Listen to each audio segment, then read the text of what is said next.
just took it personal, and I mean, he absolutely is violently mad about Adam Pac-Man Jones coming to TNA, and I mean, Run the Truth Killings. It's been a while since we've seen that kind of emotion out of the Truth, Mike. Later tonight, Kurt Angle, Samoa Joe. It's all or nothing. It's winner takes all, and watching this situation play out with Angle's ex-wife, Karen Angle, coming back. Yes, the guest of Samoa Joe, but the fact that she brought the new man in her life to this Hard Justice pay-per-view, it seems to me, Don, like that's going to really affect the focus of Kurt Angle, like he wasn't already out of focus. Oh, yeah. Let's look at those empty chairs at ringside over there, and you can see Karen Angle and guest on both of them there, and it's getting into the mind of Kurt Angle, which is what Samoa Joe wants, because you have got to be focused. I mean, think about it. Winner takes all. And for Joe, it's all about getting all those belts. It's all about putting to rest who's better between him and Kurt Angle. And with Kurt Angle now, you're wondering, how focused is he on this match? Because where Karen Angle's concerned, it's like his life's crumbling and falling apart.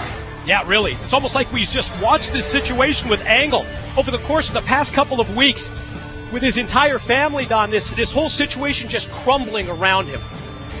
It is just one of those matches where it's so high risk and so high reward. I mean, it's all or nothing in the main event tonight. 5 championship belts at stake. But up next at Hard Justice, we're ready for tag team action. 911 operator, what's your emergency? Help me very much! Ladies and gentlemen, the following tag team contest is scheduled for one fall. Introducing team number 1, accompanied by Roxy Laveau, Kip James, BG James, the Voodoo Kid Mafia. The James Boys, BG and Kip, BKM, accompanied by the newest addition to the Voodoo Kid Mafia. It's the Voodoo Queen herself, Roxy Laveau.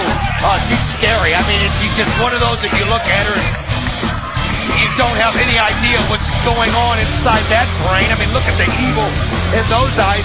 And you think about BKM, a team that took offense to the Steiner brothers and Team 3D, claiming they were the greatest tag team in history, and it's changed them, Mike. And their opponents, representing the Latino nation, Homicide and Hernandez, the Latin American Exchange. Here they come, the former 2-time TNA World Tag Team Champions, Homicide and Hernandez. And you notice they're pointing the finger directly at Hector Guerrero. You saw that shot of our Spanish broadcast team. Willie Urbina, Hector Guerrero. Of course, Hector from the legendary Guerrero wrestling family. And Don, think back to Nashville, Tennessee. Think back a couple of months ago to our Slammiversary pay-per-view event when Homicide and Hernandez attacked and laid out our Spanish broadcast partner, Hector Guerrero. Well, there's just such a history there between those, and it's about Hector Guerrero's thoughts on how the Latin American Exchange goes about their business. He just doesn't believe they represent the Latino nation like they should. But one thing about LAX you can't deny, it's their charisma, Mike.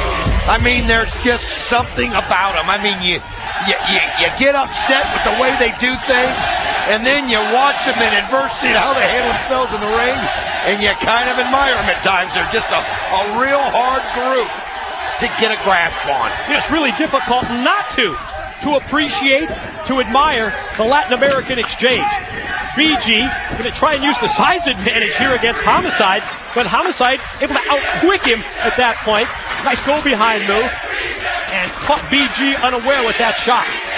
You could see Homicide just kind of doing a little imitation there of BG, and then just kind of trying to goad him, but BG used that side and bull rushed him over there into the corner where Kip James is, and now you see Hernandez and that strength coming over and breaking it up.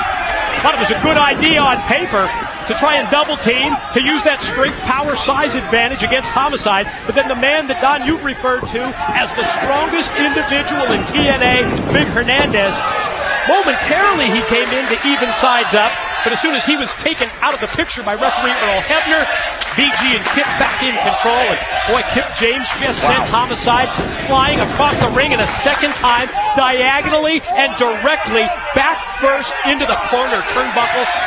Wow, what a thud, what a bad landing for Homicide. I'll tell you what, that was a message he was sending to Hernandez, that you're not the only muscle in this ring right now. Kip James, I mean, look at him. One thing you can't deny is strength.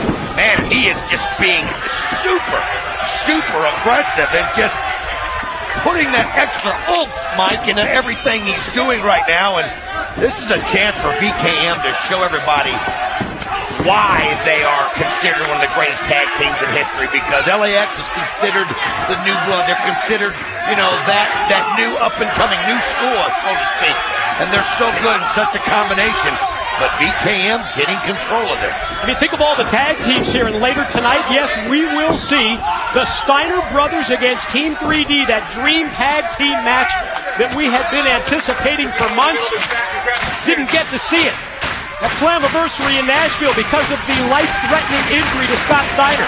But when you think of the tag team situation here with LAX, VKM, the Steiners, and 3D, and then the fact that Samoa Joe is the owner of the TNA World Tag Team title belts that will be on the line and at stake later tonight, you know that they're all fighting for that spot to be the #1 contender. Look at Kip James hold Homicide up there for as long as he wanted, and then when the blood gets rushed in, he brings it down. Almost got the pin. High vertical, you're right, powers him down, goes for the pin, 2 count only. Any comment on the new ring attire of one Kip James? I don't know what to say. That's pretty much what I figured. Wow.